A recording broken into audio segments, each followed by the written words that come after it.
চট্টগ্রামে আজ ১৪ ঘন্টা শিথিল কারফিউ, তাতে ছন্দে ফিরেছে নগর জীবন। বিস্তারিত জানাচ্ছেন ইবেন মীর।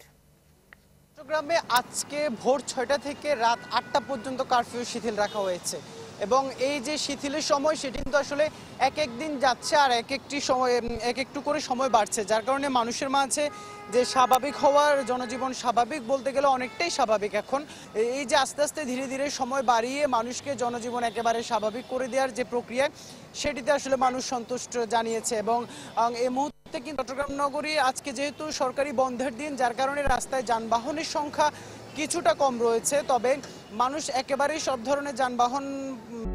যদি চাও টেস্ট স্বাদ হট টমেটো সস বেস্ট। স্বাদ হট টমেটো সস এখন নতুন স্বাদে। মিলছে, রাস্তায় বের হলে যানবাহনের কোনো সংকট নেই।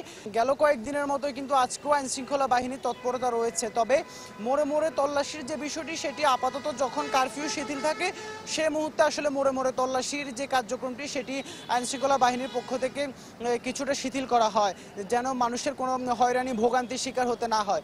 এরপর কিন্তু যখনই কারফিউ সময় শুরু হয় তারপরে আবার মোড়ে মোড়ে যে তল্লাশি, প্রতিটি গাড়িকে যে জিজ্ঞাসাবাদ তল্লাশির মধ্য দিয়ে যেতে হয়। আর এছাড়া বন্দরের কার্যক্রম স্বাভাবিক রয়েছে, খাতুনগঞ্জের কার্যক্রমও স্বাভাবিক রয়েছে, সব ধরনের সব গার্মেন্টসগুলো কিন্তু আজকেও খোলা রাখা হয়েছে।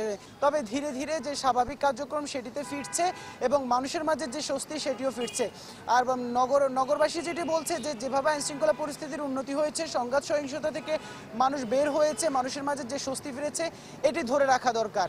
এটির দিকে মানুষ সরকারের কাছে জোর দাবি জানাচ্ছেন, এটির দিকে যেন সরকার যেন তাদের যে নজর সেটি অব্যাহত রাখে।